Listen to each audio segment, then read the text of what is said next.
Sob as bênçãos de Jesus, iniciamos o Evangelho em Espírito e Verdade, trazendo os ensinos do Cristo de Deus através da imortalidade da alma, da vida futura e da reencarnação, apresentados pela doutrina espírita conforme a codificação de Allan Kardec, sob a orientação do Espírito da Verdade, para o estabelecimento do mundo de regeneração através da vivência do amor e do bem.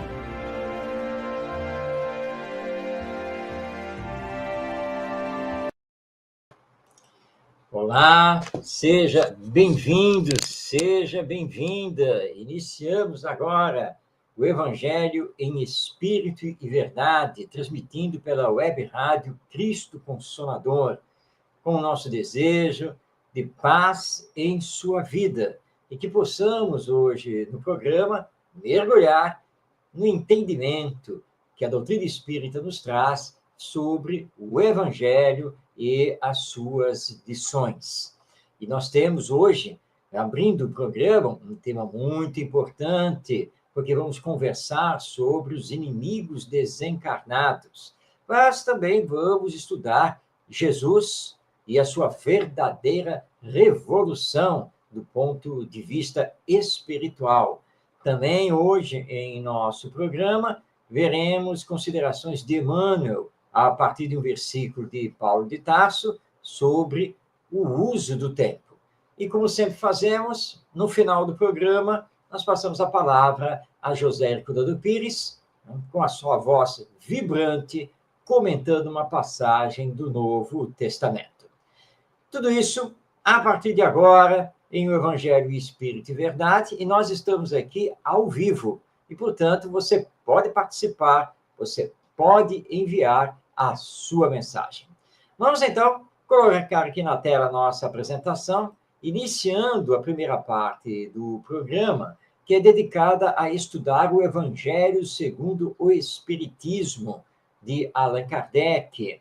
E hoje nós vamos desenvolver os itens 5 e 6 do capítulo 12, que é o capítulo Amai os vossos inimigos, e especificamente com o tema Os inimigos desencarnados, trazendo o texto de Allan Kardec, a abordagem de Allan Kardec a respeito desse tema, conforme o ensino dos espíritos. O texto de Kardec, embora ocupe apenas 2 itens aqui do capítulo, mas são textos um pouco mais extensos. Então, nós vamos trazer aqui as partes que consideramos mais essenciais do pensamento de Kardec a respeito desse tema, sempre à luz da doutrina espírita. Vamos, então, ao primeiro trecho do texto de Kardec. Ele nos diz: o espírita tem ainda outros motivos de indulgência para com os inimigos. Lembrando que nós estudamos esse tema na semana passada, no programa anterior, que está disponível no YouTube. Continua Kardec. Porque sabe, antes de mais nada, que a maldade não é o estado permanente do homem, mas que decorre de uma imperfeição momentânea, e que, da mesma maneira que a criança se corrige dos seus defeitos, o homem mau reconhecerá um dia os seus erros e se tornará bom. Sabe ainda que a morte só pode livrá-lo da presença material do seu inimigo, e que este pode persegui-lo com o seu ódio, mesmo depois de haver deixado a terra. Assim, a vingança assassina não atinge o seu objetivo, mas, pelo contrário, tem por efeito produzir maior irritação, que pode prosseguir de uma existência para outra. Bem, vamos entender esta fala de Allan Kardec, que tem por base a nossa imortalidade, a continuidade da vida no depois da morte. Porque a morte não é o fim da vida. A morte é o fim do corpo material, orgânico. Mas nós somos espíritos imortais. Então, como somos imortais, quando vem a morte, estamos apenas realizando o processo de transição, de retorno ao mundo espiritual. Estamos deixando a vida corpórea, material, e retornando para a vida espiritual. Ora, com esse conceito do espiritismo, que mais do que um conceito, na verdade é um fato comprovado cientificamente pelas pesquisas no campo mediúnico, pela revelação dos espíritos, que nada mais são do que os seres humanos que estão desencarnados, nós vemos, então, que vingar-se de alguém aqui na Terra, provocando a sua morte, não é resolver coisa alguma, não é livrar-se do inimigo. Não, muito pelo contrário, porque ele vai continuar vivo no mundo espiritual e vai nos odiar ainda mais e vai nos perseguir. E o Espiritismo estuda isso, que são os processos de obsessão, quando o espírito, o ser humano que está desencarnado, promove uma perseguição tenaz, contínua, contra aquele que ele odeia e que continua encarnado. Então, Kardec nos avisa que nós espíritas conhecemos essa realidade, lidamos com ela, a estudamos, sabemos muito bem que a vida continua depois da morte. Portanto, o sangue não vai lavar absolutamente nada. Pelo contrário, o sangue derramado vai criar ódios. E nós poderemos estar aqui envolvidos com um processo obsessivo muito forte. Portanto, se vamos nos livrar da presença material do inimigo, não temos como nos livrar da presença espiritual do mesmo. Então, vingança é tudo de ruim que pode existir. E a vingança assassina é ainda pior, porque estamos ferindo gravemente a lei divina e teremos que arcar com as consequências desse ato verdadeiramente insano, que é tornarmos-nos assassinos do nosso irmão, da nossa irmã, que, ao desencarnar e conhecer a verdade, poderá querer, por sua vez, por ódio, por não conseguir nos perdoar, poderá querer se vingar e vai se vingar realizando o processo obsessivo. Então, não é por aí. Esse não é o caminho. Temos sempre que lembrar, a vida continua depois da morte. Por isso que nós espíritas utilizamos o termo desencarnar, porque não morremos, nós desencarnamos, nós deixamos o corpo orgânico para com o corpo espiritual, que é o perispírito, vivemos apenas no mundo espiritual que está aqui, interpenetra, interage conosco. Então, nada de ódio, nada de desejo de vingança e muito menos materializar essa vingança, levando o nosso inimigo à sua desencarnação. Porque vivo, ele continuará e terá a vantagem de se tornar invisível para nós. Então, temos que pensar muito, mas muito seriamente a esse respeito. Mas Allan Kardec continua o texto, vamos aqui ao segundo slide, e ele nos diz: pode-se, pois, ter inimigos entre os encarnados e os desencarnados.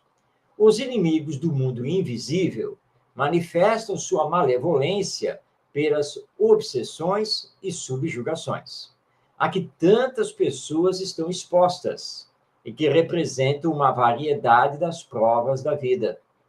Essas provas, como as demais, contribuem para o desenvolvimento e devem ser aceitas com resignação, como uma consequência da natureza inferior do globo terrestre. Se não existissem homens maus na Terra, não haveria espíritos maus ao redor da Terra. Se devemos, portanto, ter indulgência e benevolência para os inimigos encarnados, igualmente as devemos ter para os que estão desencarnados. Muito bem, essas são as palavras de Kardec, continuando o tema dos inimigos desencarnados. E olha que situação, podemos ter inimigos encarnados e desencarnados, ou, portanto, em dobro. Por isso que é melhor procurar a reconciliação, o perdão, enquanto estamos caminhando com a pessoa aqui na Terra, neste mundo corpóreo. E Kardec lembra que os inimigos desencarnados estão no mundo invisível, porque é mundo espiritual. E o mundo espiritual vibra em outra faixa energética. Normalmente, nós não vemos. O inimigo encarnado, nós até podemos saber onde ele está. Mas e o desencarnado? Ele é invisível aos nossos olhos. Não temos ideia de onde ele está, nem o que está fazendo contra nós. Então, é muito mais perigoso. E ele lembra que a maldade desses espíritos contra nós, ela vai ser realizada através dos processos de obsessão e subjugação, né? E que muitas vezes estamos sofrendo sem termos ideia disso. E a obsessão, com a fascinação, a subjugação e até mesmo a possessão, fazem parte das provas pelas quais nós passamos aqui na existência terrena. Acontece que essas provas podem ser minimizadas se não mantivermos mágoa, ressentimento, ódio, rancor e desejo de vingança. E substituirmos tudo isso pela bondade, humildade, caridade, fraternidade, solidariedade, perdão das ofensas. Agora, se estamos sofrendo uma obsessão, se temos algum inimigo desencarnado, temos, como diz Kardec, que ter resignação. Porque possivelmente, nesse caso, esse inimigo é de alguma existência passada. Alguém para quem fizemos o mal e que não nos perdoou e quer se vingar de nós, fazer justiça com as próprias mãos. Claro que esse inimigo espiritual pode ter origem nesta encarnação, dependendo do que andamos fazendo. A pessoa desencarna e desencarna nos odiando. E claro que com ódio no coração, mesmo desencarnado, vai querer nos perseguir e nos prejudicar. Tudo isso acontece, informa Kardec, por causa da natureza inferior do nosso planeta. Porque a Terra, na classificação dos mundos, é mundo de expiações e provas, onde reencarnam espíritos imperfeitos do ponto de vista moral. E todos nós estamos nessa classificação. E ele lembra que não existiriam seres humanos maus aqui na Terra, nem espíritos, seres humanos desencarnados no mundo espiritual, se tomássemos o caminho do bem, se exercêssemos o perdão das ofensas e o amai-vos uns aos outros. Portanto, resignação e, ao mesmo tempo, indulgência e benevolência para com aqueles que não nos aceitam, não nos compreendem, que têm inveja de nós e até mesmo ódio.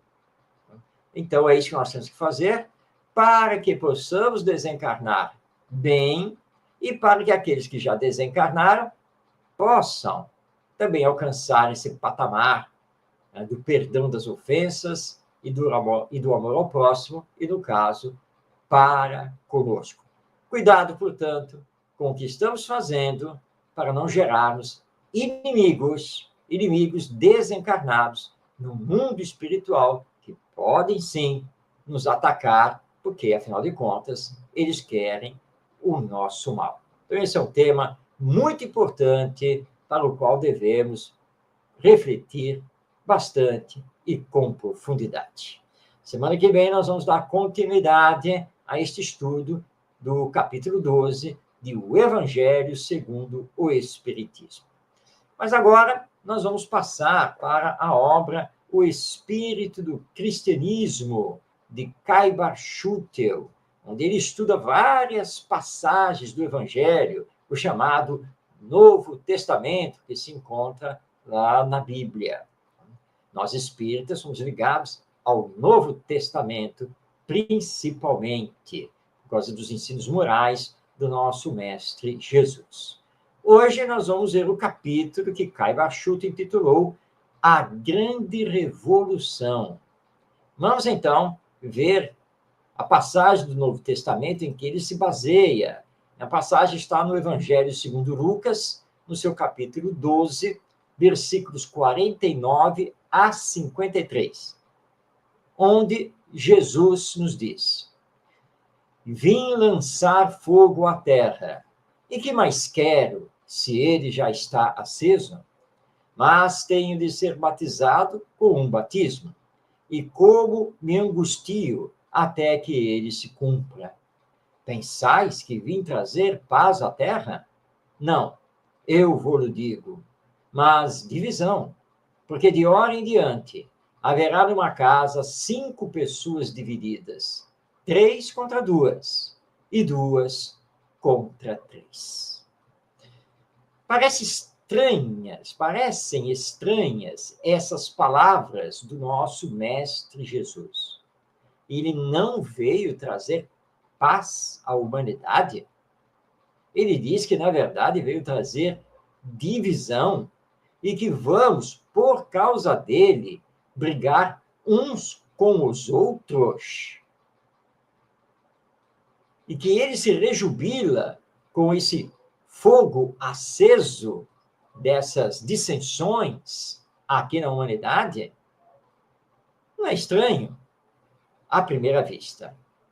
Mas, se olharmos com profundidade esse ensino de Jesus e com o olhar mais espiritual, nós vamos compreender o que ele quis dizer.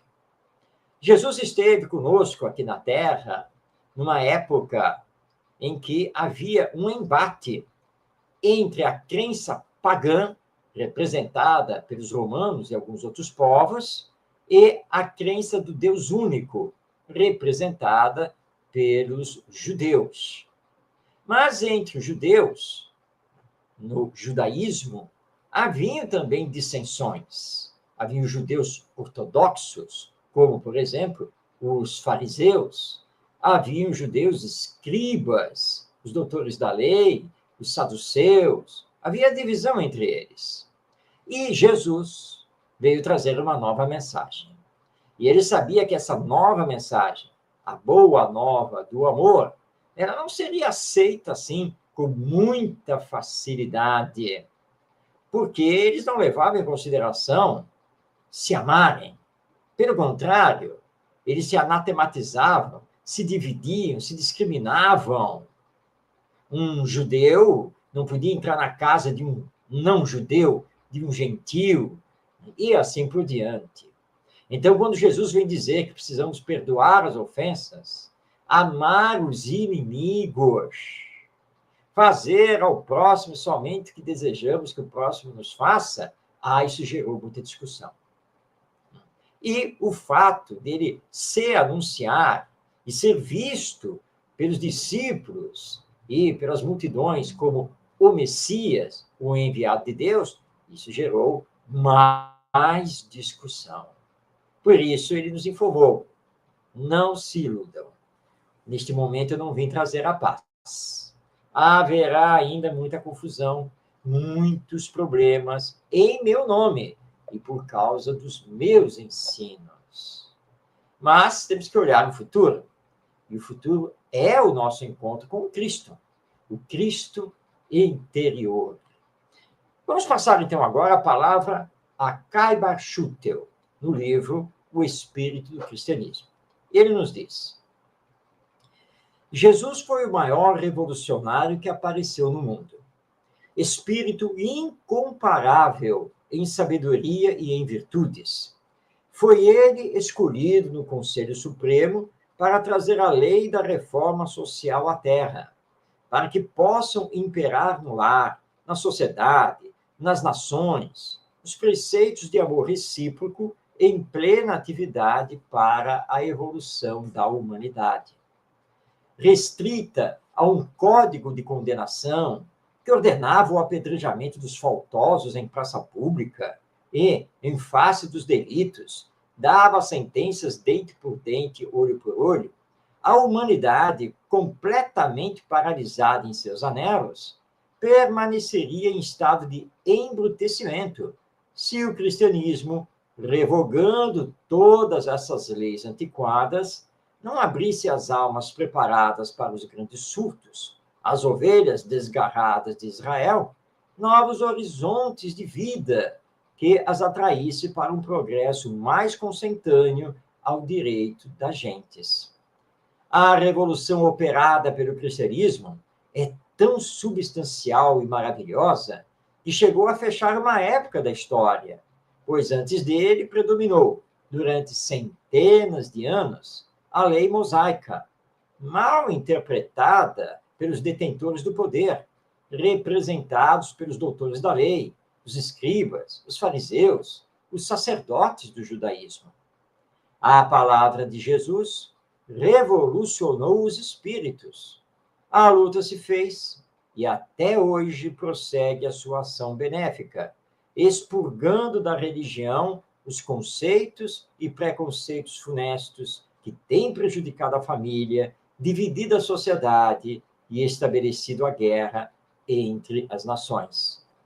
As velhas ideias, acendradas de orgulho e falso saber, continuam até hoje a endeusar o vício e a oprimir a virtude.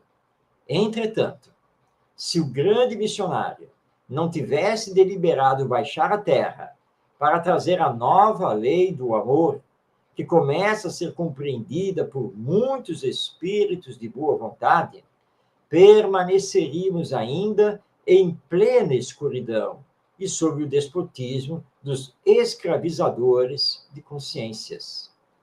A Revolução Cristã, não há dúvida, tem ocasionado carnificinas e tem feito correr rios de sangue, porque o batismo do fogo e da espada é o emblema que ornamenta a fronte de todos os que, tirando a humanidade do círculo vicioso que tem por costume limitá-la, provoca a reação tenaz e homicida nos que materializaram os seus princípios e cristalizaram as suas virtudes. Então, essas são as palavras de Kai Bar-Schutel, lembrando que Jesus tem esse sentido revolucionário de nos ter apresentado a lei de amor e revogado a lei mosaica, nos lançando numa nova era.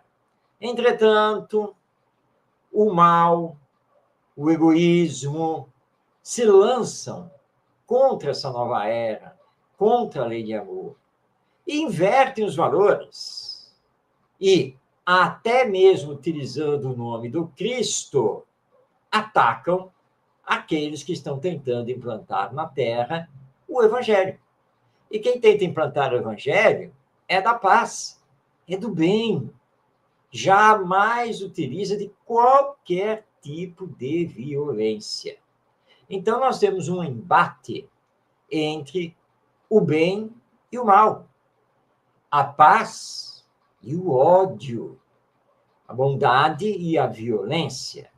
É por isso que acompanhamos na sociedade atual tantas perturbações e de toda ordem.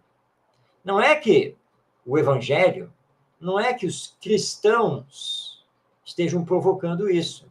Não. Mas é que eles é que são atacados.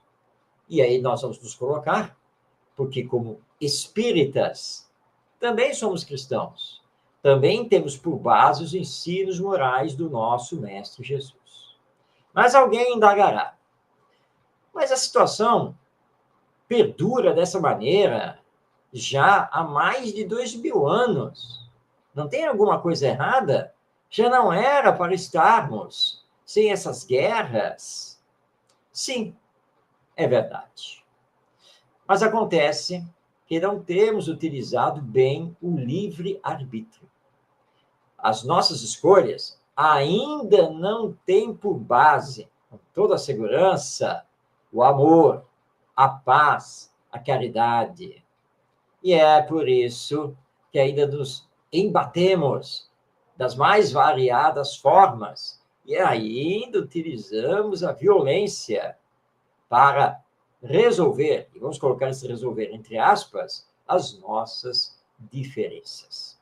Compete ao verdadeiro espírita, ao verdadeiro cristão, responder o mal com o bem, em todas as circunstâncias. E nós temos como exemplo daqueles que fizeram isso e venceram o mundo egoísta e materialista, os primeiros cristãos, aqueles que foram perseguidos tenazmente pelo Império Romano, que foram crucificados, lançados às fogueiras, que foram enviados para os circos, para morrer nas mãos dos gladiadores e das feras selvagens, e que cantavam hinos de louvor ao Cristo, de louvor ao Evangelho, e não revidavam de nenhuma maneira, o que espantava os romanos, que depois de 3 séculos de perseguição, acabaram se entregando ao Evangelho, ao cristianismo. E lembrando que Jesus, como aliás nos recorda Caiba Schutel, dividiu a história do mundo ocidental em antes dele e depois dele. E é com ele que devemos ficar. E o Espiritismo é o cristianismo redivivo, porque traz de volta sublimes lições do Evangelho, com profundidade, à luz da imortalidade da alma, da reencarnação e da lei de evolução. Então, Jesus é um grande revolucionário, mas no bom sentido. Não é um revolucionário das armas, das guerras, da destruição, a não ser a destruição do egoísmo e do orgulho. Portanto, é um revolucionário de ordem moral, o espírito mais perfeito que já esteve aqui na Terra. Por isso, nosso mestre, nosso guia e nosso modelo. Sigamos essa revolução, o que quer dizer que nós, espíritas, devemos estar com Jesus em todas as circunstâncias, porque ele sempre está conosco. Não tenhamos nenhuma dúvida quanto a isso. Façamos do Evangelho o nosso roteiro de vida. E aí nós vamos, paulatinamente, ainda nessa encarnação, mas depois na próxima, e educando moralmente as novas gerações, nós vamos realizando a transformação moral da nossa querida humanidade. Todas essas considerações, então, vamos retornar aqui o slide, em torno do capítulo A Grande Revolução do livro O Espírito do Cristianismo, de Caiba Schutel. Mas semana que vem, nós teremos mais um estudo, mais um capítulo dessa excelente obra de Caiba Schutel. Mas agora, estamos abrindo o nosso estudo sobre as cartas de Paulo de Tarso. É interessante que uma querida amiga estudiosa do Espiritismo estava surpresa que, conversando com amigas e mesmo familiares, descobriu que, embora todos se digam ou católicos ou evangélicos, a maioria desconhecia Paulo de Tarso. não sabia praticamente nada sobre ele e mesmo as suas cartas com os seus conteúdos. Nós precisamos estudar mais, não é mesmo? E, inclusive, nós espíritas. Então, vamos recordar um pouquinho aqui que Paulo de Tarso foi contemporâneo de Jesus Cristo, mas não o conheceu, porque ele vai aceitar o cristianismo depois que Jesus já havia partido através da famosa crucificação. Mas Paulo de Tarso vai conhecer os discípulos de Jesus, vai interagir com eles, aprender com eles, vai largar o judaísmo, a toga de doutor da lei do judaísmo, para passar a ser um grande pregador do evangelho, do cristianismo e fundador de dezenas de igrejas ou comunidades cristãs, tanto pela Ásia quanto pela Europa. E quando ele foi preso pelos romanos, sob a acusação dos judeus ortodoxos, ele passou então a escrever cartas a essas comunidades cristãs. Parte dessas cartas se encontra no Novo Testamento. Estamos aqui afirmando parte, porque os pesquisadores já sabem que muitas cartas foram perdidas, extraviadas. E nós estamos, então, estudando na ordem de publicação no Novo Testamento a primeira carta.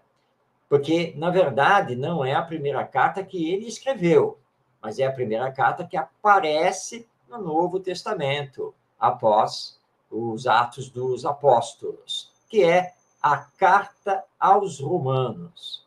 E nós estamos fazendo esse estudo trazendo os comentários do Espírito Emmanuel, escritos através do médium Chico Xavier. É isso que nós estamos fazendo.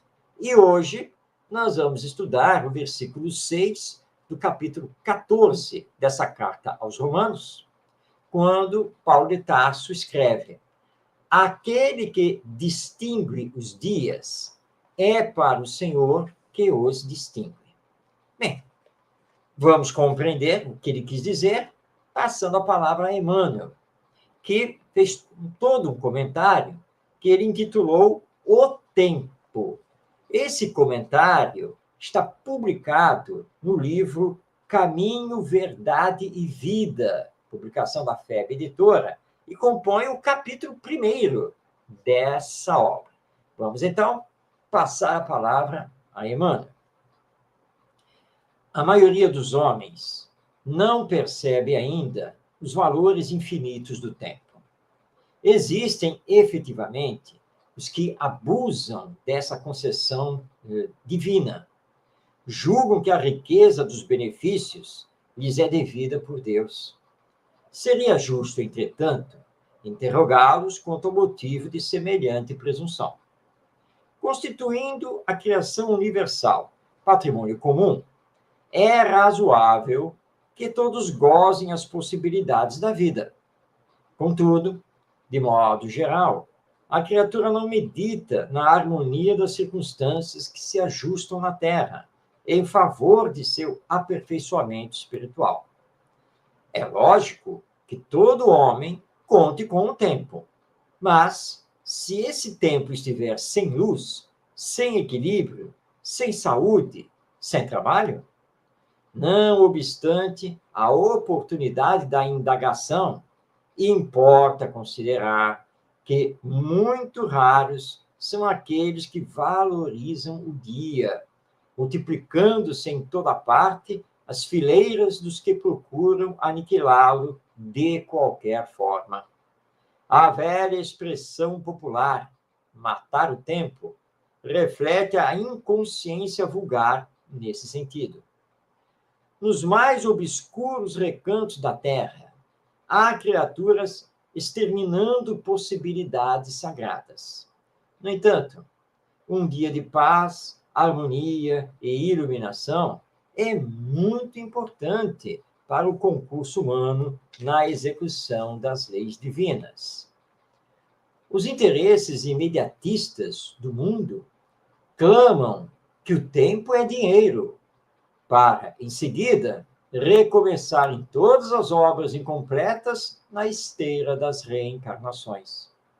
Os homens, por isso mesmo, fazem e desfazem, constroem e destroem, aprendem levianamente e recapitulam com dificuldade na conquista da experiência.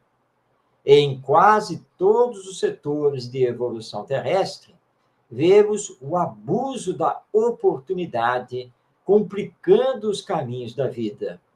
Entretanto, desde muitos séculos, o apóstolo nos afirma que o tempo deve ser do Senhor. Então, essas são as palavras do benfeitor espiritual Emmanuel, através do médium Chico Xavier, e que se encontra no capítulo 1º do livro Caminho, Verdade e Vida. Cabe aqui uma pergunta. O que estamos fazendo com o tempo que temos no dia a dia da nossa existência? Estamos ocupando-o bem, com realizações úteis, com aprendizados morais e espirituais? Estamos utilizando o tempo aqui na Terra para auxiliar o nosso próximo e preparar o nosso retorno à vida espiritual e retornarmos melhor do que quando aqui adentramos? O tempo. E o tempo é o mesmo para toda e qualquer pessoa, porque Deus não faz distinção entre os seus filhos.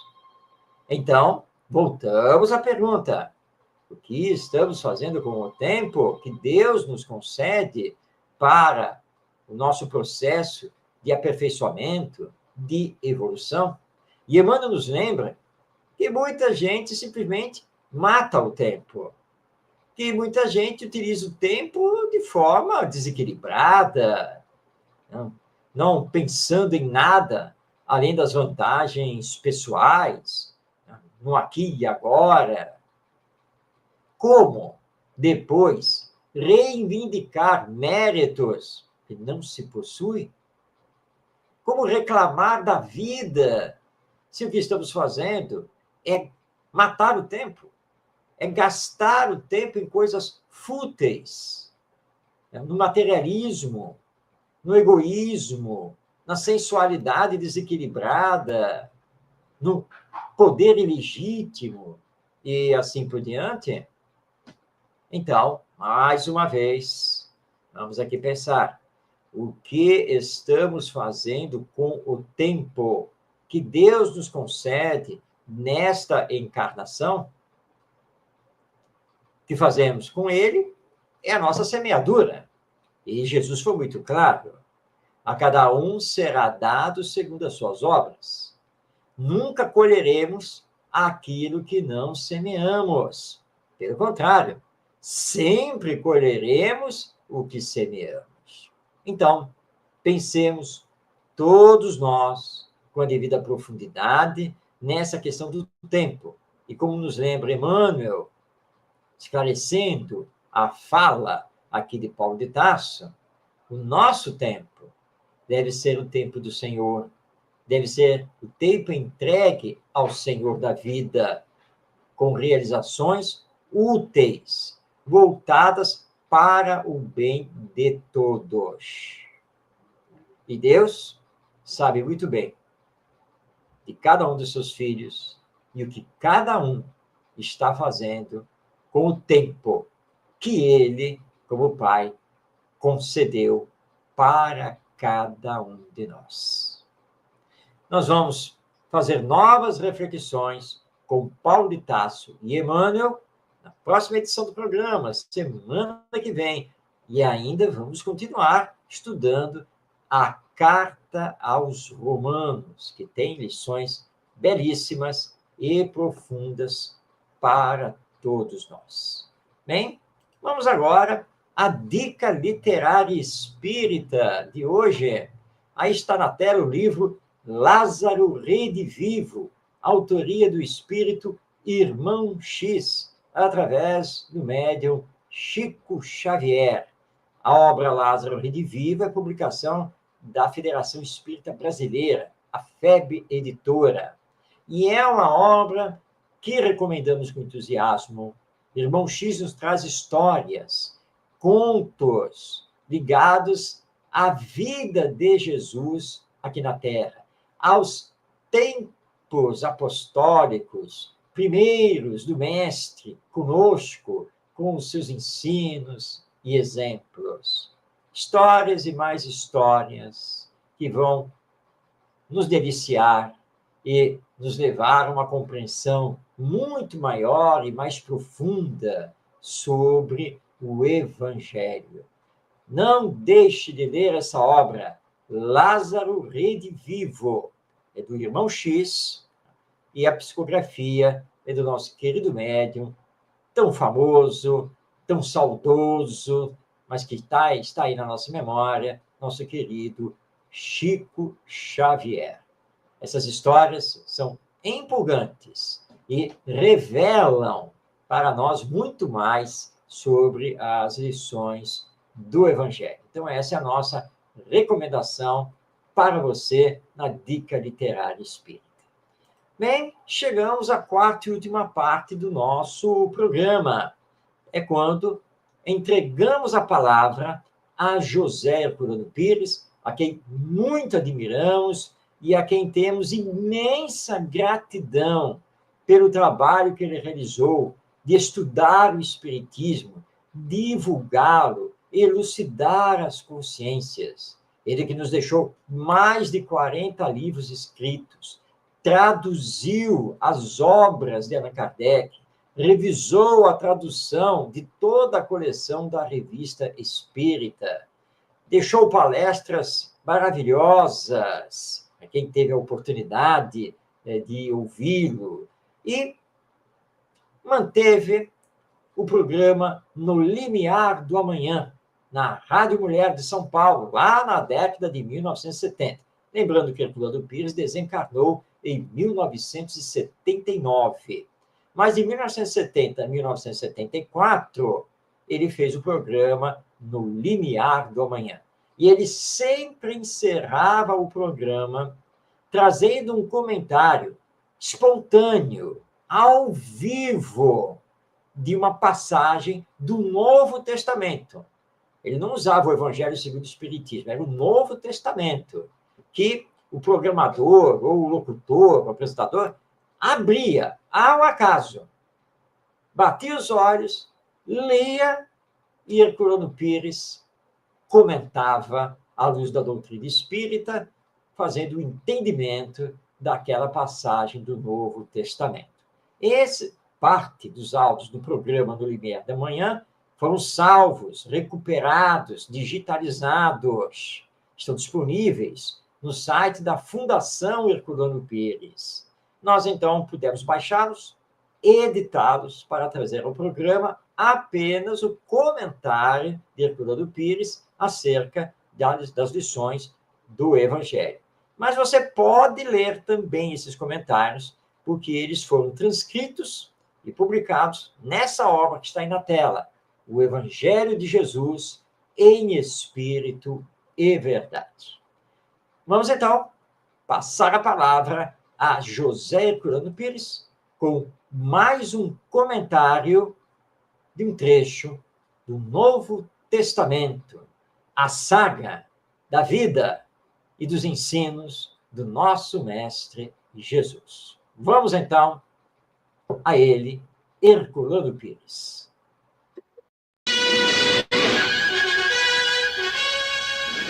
O Evangelho do Cristo em Espírito e Verdade.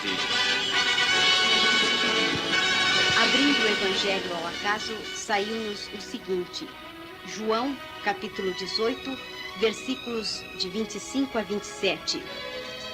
Simão Pedro lá estava, aquentando-se. Perguntaram-lhe, pois, não és tu também um de seus discípulos? Ele negou, dizendo, não sou. Um dos servos do sumo sacerdote, parente daquele a quem Pedro tinha decepado a orelha, perguntou, não te vi eu no jardim com ele? De novo Pedro o negou, e no mesmo instante cantou o galo. Vê-se neste pequeno trecho do Evangelho de João, com uma clareza absoluta, quase que retratado em forma fotográfica, o episódio da negação de Pedro. Pedro negando a Jesus, de acordo com aquilo que Jesus mesmo havia profetizado, quando disse a ele: antes do galo cantar, me negarás 3 vezes. Eterna fragilidade humana. O apóstolo Pedro, aquela rocha, porque ele se chamava Simão, e Jesus, ao incluí-lo entre os seus apóstolos, ao levá-lo para o acompanhar nas pregações, disse: te chamarás Pedro, porque considerou que Pedro era uma rocha, era uma pedra, era firme, inabalável. E, no entanto, o próprio Jesus percebeu depois que a fragilidade humana ia fazer que Pedro o negasse 3 vezes antes do amanhecer, antes de cantar o galo. Ora, nós vemos então a fotografia perfeita, a cinematografia, aquela cena clara. Pedro sentado ali se esquentando no frio da madrugada e, interpelado pelo pretoriano, imediatamente diz: não, eu não tinha nada com esse homem, não quero saber dele, Deus me livre, né? Eu nem o conheço, não sei quem é ele. Ora, isto mostra como as criaturas humanas, por mais destacadas no plano religioso, estão sujeitas a fracassos, a quedas. A fragilidade humana é natural. O espírito encarnado é ainda um espírito frágil. Ele está no mundo para evoluir, para desenvolver as suas potencialidades interiores. E ele não pode se julgar infalível. A infalibilidade do homem, esteja ele em que posição estiver, é uma ilusão, é um engano. Não existe essa infalibilidade. O apóstolo Pedro faliu. Mas nem por isso ele foi afastado da sua missão, do seu trabalho, porque ele se arrependeu. Ele voltou a si e procurou corrigir-se, dedicou-se depois ao cristianismo, e, como nós sabemos, ele mostrou que realmente era uma pedra. Porque nem mesmo aquele fracasso temporário, ocasional, na hora difícil da crucificação, nem mesmo aquilo conseguiu abalar a sua firmeza no processo do cristianismo, a sua fidelidade aos princípios de Jesus. Ele arrependeu-se e corrigiu-se. Diz Allan Kardec que o arrependimento é apenas o primeiro passo do resgate de uma culpa. Muita gente pensa: eu me arrependi e pronto, está resolvido. Não. O arrependimento é o primeiro passo. O segundo passo é a reparação. Nós nos arrependemos de ter feito um mal. Então agora precisamos reparar o mal. E vamos repará-lo se quisermos realmente obter o perdão, seja da pessoa a quem ofendemos, seja do próprio Deus, da justiça divina. Ora, Pedro sabia disso. Ele arrependeu-se e reparou a sua falta. Reparou como? Dedicando-se de corpo e alma ao cristianismo depois desta queda. Ele não se impressionou com a queda. Se Pedro houvesse se impressionado, podia afastar-se do cristianismo e daí falir por completo. Por isso, esta lição do Evangelho é de grande importância para nós, uma vez que nós, diante do mundo, estamos sempre em face de um possível fracasso. Quando nós cometemos um fracasso, por mais grave que ele nos pareça, devemos nos lembrar de que caímos. Mas quem cai se levanta. E quem consegue se levantar, firmar os pés e avançar para a frente, tem a oportunidade de reparar o mal que fez, de reparar a falta cometida e de novamente se revigorar no caminho que tem de seguir. O exemplo de Pedro é maravilhoso neste sentido. E nós sabemos que Pedro dedicou-se de tal forma ao cristianismo, que depois nas suas pregações, no seu trabalho evangélico, na sua dedicação à propagação dos ensinos do Cristo, Pedro não vacilou mais, hora nenhuma. Houve momentos de engano ainda na vida dele, é verdade. Como aquele momento no porto de Jope, que nós já comentamos tantas vezes aqui. Ele não se lembrou que o Cristo havia ensinado que todos os homens são filhos de Deus e que não há separação entre os homens. Mas depois, ele compreendeu o erro e voltou novamente atrás. Então está muito certa aquela expressão popular que todos conhecemos: errar é humano, mas não podemos perseverar no erro, temos de voltar atrás e corrigir-nos. Muitas pessoas dizem, eu não posso ser religiosa, não posso seguir uma senda espiritual porque sou muito fraca. Eu me deixo cair, eu caio constantemente. É comodismo, porque aquele que cai sabe que pode levantar. Enquanto se tiver força para levantar, não importa cair.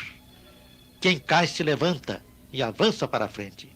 Pedro avançou de tal maneira que nós sabemos que quando o condenaram à crucificação em Roma, segundo a tradição, segundo consta da tradição evangélica, quando o condenaram à crucificação, ele disse, tenho um pedido a fazer.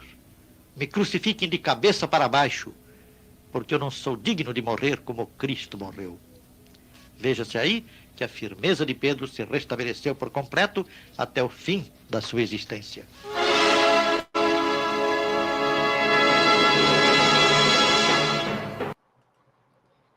Com essa palavra firme de José Herculano Pires, chegamos ao final de mais uma edição do programa O Evangelho em Espírito e Verdade. E que esse exemplo que Herculano nos trouxe de Pedro, conforme o relato do evangelista João, possa nos marcar. Levantemos sempre para continuar a caminhada evolutiva. Nosso programa fica disponível na internet, através do YouTube, tanto no canal da Web Rádio Cristo Consolador, quanto no canal Orientação Espírita. Então, qualquer dia e qualquer horário, basta você acessar o YouTube de um desses dois canais para poder assistir às edições do nosso programa. Muito obrigado pela sua companhia.